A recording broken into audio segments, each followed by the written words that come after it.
Hi and welcome to The Truth Within. My name's Sai and this is the weekly roundup for Friday the 26th of March. So firstly, the website is 1 week old today and it's been awesome to see how it's been shared all across the world, and the feedback has been really positive. People are enjoying the content that we're putting up and have been posting this week. So we ask you to continue to share it and continue to get involved, interact with the posts, and there's a comment section you can find below each post, and keep on coming back because we do have our daily updates, and there's lots more content we're going to be putting out onto the website over the coming weeks, months and years. So one of the most popular articles that went up this week was the Awaken interview with Guru Prem Khalsa. I think people are interested in others that have gone through this transitional period, or perhaps find commonalities if they've gone through some kind of awakening themselves. And when you go through a spiritual awakening, that perception of the world shifts.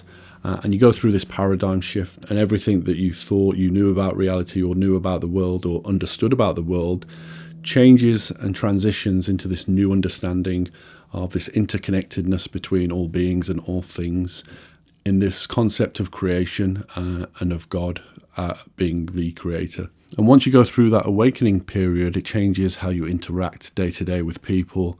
It changes your empathy towards others. It changes the kind of content you consume. So there's lots that happens, and it can be a very profound process that people can find themselves going through. So that was a pretty popular post that went up this week. So I'll transition quickly into a short article that was posted by Renette Sennett on Censoring the Censored. And she basically found herself in the midst of this censorship campaign that's going on. And a lot of her content was being pulled down from social media, much to her surprise.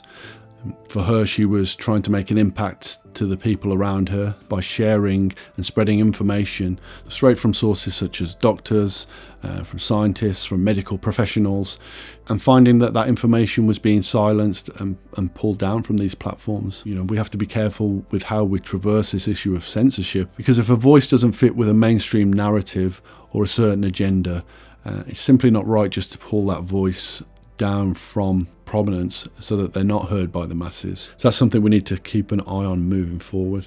And that'll transition us into some of the reality stuff that's on the website this week. Because at its core, fundamentally, the website is a spiritual based website. It's about spirituality, it's about awakening, and all these amazing, profound things that we can talk about when it comes to the topic of spirituality. However, for those who have the understanding of being spiritually aware, they'll also have the understanding that reality is manifest from the spirit. So we absolutely do find ourselves in a spiritual war. So the topics that go out onto the website are important for awareness, for knowledge, for understanding, and for hearing some of the voices that are being silenced in the mainstream press. And it's important to listen to these voices because some of these people are prominent in their expertise and in their fields of understanding, all of whom can contribute towards this narrative in a meaningful and impactful way. And absolutely at this time, these are the voices that we should be listening to, but these are the voices that are not being heard. And we all have the responsibility to take care of our health, to make good decisions for our loved ones. And we can only make good decisions if we're armed with the right knowledge. So I'll just end this by repeating a great quote that I heard this week from a close friend of mine, Peter, who said, "Ignorance is a choice." And he's absolutely right. In this day and age, ignorance is a choice because we have so many tools at our disposal to go and do a bit of research, and everything is there to be found.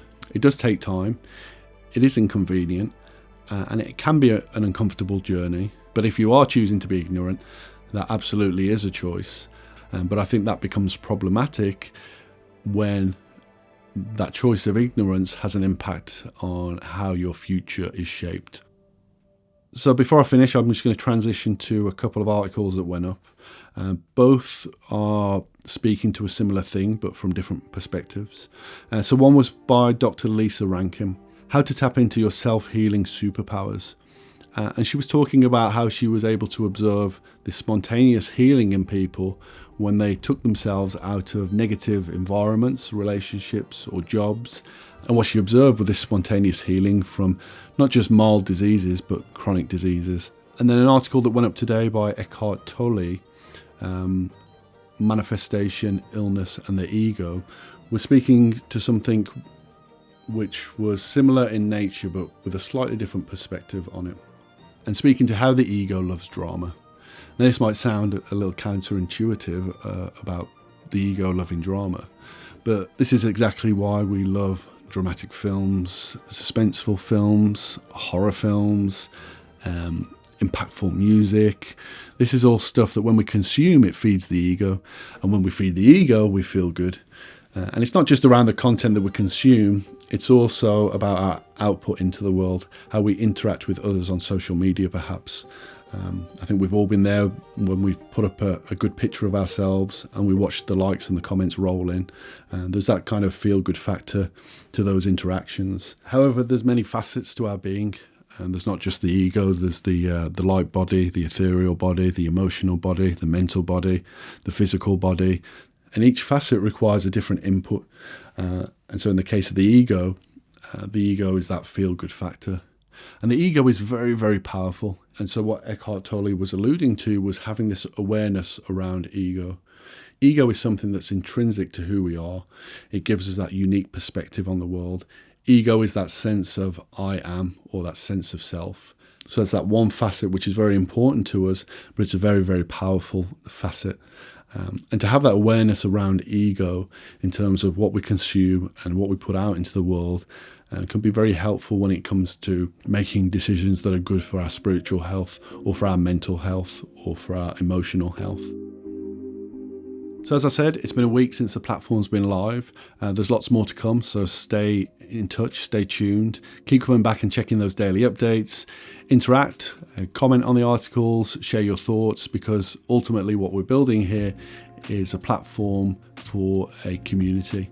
So in the meantime, keep an open heart and an open mind so that you're open to perceive and receive all of the goodness that the universe is trying to throw at you. And have a good weekend. I will speak to you soon.